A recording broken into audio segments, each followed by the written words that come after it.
monde. C'était un gentil garçon, poli, bien élevé, avec ses petites difficultés liées à ses troubles, mais je comprends pas, moi, pourquoi tant de haine. Moi, j'ai pas l'impression qu'on n'a pas existé, on est une famille. Je l'ai toujours avec moi, quoi. J'ai toujours été présent. Ça fait 6 ans qu'il est tout le temps chez moi. Et vous avez donc le papa qui est avec, non pas la maman, mais sa compagne, puisque c'est une famille qui est séparée. La belle-mère du petit Louis. Autre déclaration que vous allez découvrir de Nicolas. Ça fait 6 ans que je l'ai tout le temps. Et que sa maman le voyait 2 fois par an. Mais qu'elle était présente quand même. Hein. Faut pas... On a toujours eu une bonne relation avec sa maman. C'est que d'ailleurs personne ne comprenait, puisque nous, on a été assez intelligents pour notre fils, quoi. Enfin, je sais pas. On n'avait aucun conflit. Mon bébé, c'était un gentil garçon. Mais vraiment, vous pouvez demander à tout le monde, dans tout le village, partout où vous irez.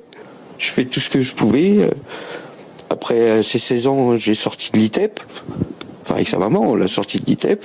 Parce qu'il se faisait harceler, c'était compliqué. Et après, arrivé 6 mois après, j'avais quand même gardé un contact avec l'ITEP, qui le voyait une journée. Pour qu'on l'aide à trouver un travail, un stage, qu'il puisse vivre comme un garçon presque normal. Et vous allez entendre également Nicolas, à qui on pense bien sûr, expliquer qu'il a essayé de solliciter toutes les institutions pour venir en aide à son fils.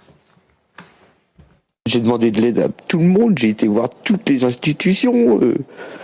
Moi, on n'avait pas placé mon fils, c'est moi qui ai demandé. J'ai demandé à ce que mon fils il soit accompagné pour qu'il se sente mieux. Moi, j'ai fait tout ce qui était en mon pouvoir. Après, on l'a mis à l'UDESPA pour évaluer son traitement, pour voir si on pouvait retrouver un truc en plus. Ou le médecin l'a vu 15 minutes, il a dit que mon fils il avait pas de problème. Du coup, l'ASE, ils ont placé mon fils dans un foyer d'urgence qui n'avait rien à faire dedans. Je comprends pas. Tué parce que neuroatypique. Louis, l'adolescent de 17 ans, sauvagement assassiné par 5 jeunes à Narbonne, était TDAH, et ce facteur discriminant n'est pas retenu par la justice à l'heure actuelle, ce qui va alléger leur peine, puisque c'est une circonstance aggravante de moins. La famille a demandé qu'on parle de Louis pour que ça ne se reproduise plus, et sa mère a déclaré « Ce n'est pas le temps du deuil, c'est le temps de la guerre. Voici ma contribution dans cette guerre. » Selon la presse, les enquêteurs cherchent encore à établir les motifs du crime. Je vais les aider parce qu'apparemment il galère. Il a été tué parce qu'il était TDAH. Allô, on se réveille ou on continue à nier le validisme? Toute la vie de martyr de Louis le prouve. Tout commence avec le diagnostic de TDAH dès l'âge de 6 ans où il est décrété ingérable. Dès l'âge de 7 ans, il est placé dans une école spécialisée, ITEP. Il en est sorti à l'âge de 16 ans par ses parents parce qu'il y subit trop de harcèlement et qu'il remarque que les symptômes s'aggravent avec le temps. Puis, il est envoyé à l'aide sociale à l'enfance au mois de mai. Ils l'ont tué en moins de 2 mois. Le 11 mai, il pose une première plainte pour violence en réunion. Le 12 juin, il revient à la gendarmerie pour d'autres violences en réunion par un autre groupe, mais cette fois-ci il ne dépose pas plainte. Pourquoi les groupes s'en prenaient à lui à votre avis? Parce qu'il était le souffre-douleur en tant qu'handicapé, il était vulnérable. Allô la justice, on se réveille? Ne me dites pas que je dois vous sortir des chiffres sur le harcèlement scolaire des handicapés. Dans la presse, on apprend aussi qu'à chaque fois il a fugué, il a couru pour sa vie, mais il a été rattrapé et battu à mort à même le sol. Il voulait vivre. Louis est un martyr neuroatypique que la justice ne veut pas reconnaître. Sa mort est la suite de tous les dysfonctionnements de la stratégie de l'État pour le handicap. On promet des milliards pour des plans TND qu'on ne respecte pas, on décrète des grandes causes nationales pour l'inclusion des handicapés, mais on loupe le problème de fond, la violence systémique des neurotypiques contre les neuroatypiques, des valides contre les handicapés. C'est flagrant quand on lit les descriptions de Louis par ses parents. Un enfant très sensible à l'injustice, très protecteur. Il avait conscience qu'il n'avait pas les mêmes codes sociaux que les autres, mais il se battait pour s'intégrer. Il était d'une intelligence extrême et très créatif. Il a toujours appris les choses par lui-même, comme la guitare, simplement en regardant des vidéos tout seul. Les neuroatypiques ne sont pas harcelés parce qu'ils sont mauvais ou à cause de leurs troubles, mais parce qu'ils sont différents. On n'avancera jamais sur l'inclusion tant qu'on nommera pas l'origine de la violence, les neurotypiques. Le 4 juin, j'avais publié une vidéo pour expliquer tout ça à partir d'une anecdote personnelle de discrimination à l'embauche.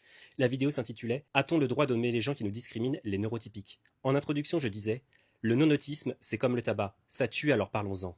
En commentaire, j'ai été traité d'extrémiste par Intensément Podcast, qui devrait plutôt se renommer Chien de garde podcast, le podcast pour que rien ne change.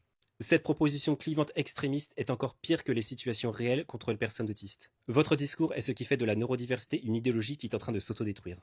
15 jours après, Louis, adolescent TDAH, a été assassiné.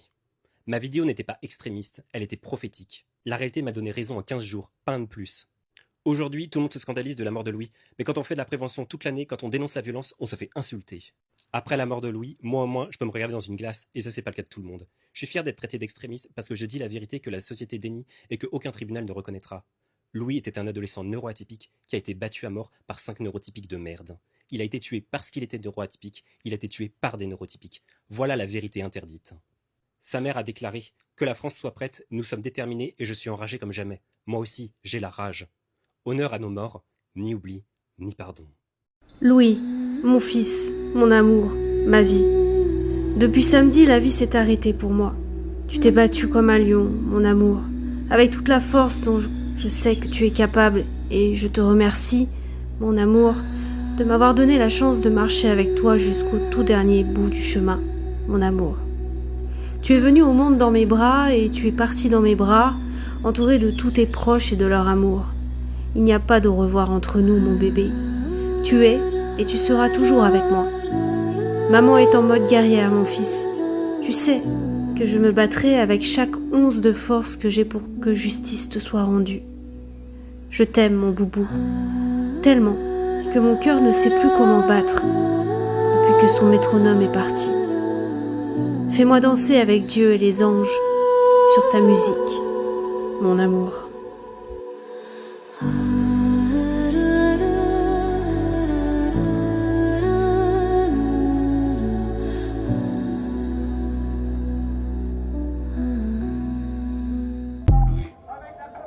Ce jeune homme de 17 ans, tu avais la vie devant toi, le cœur battant.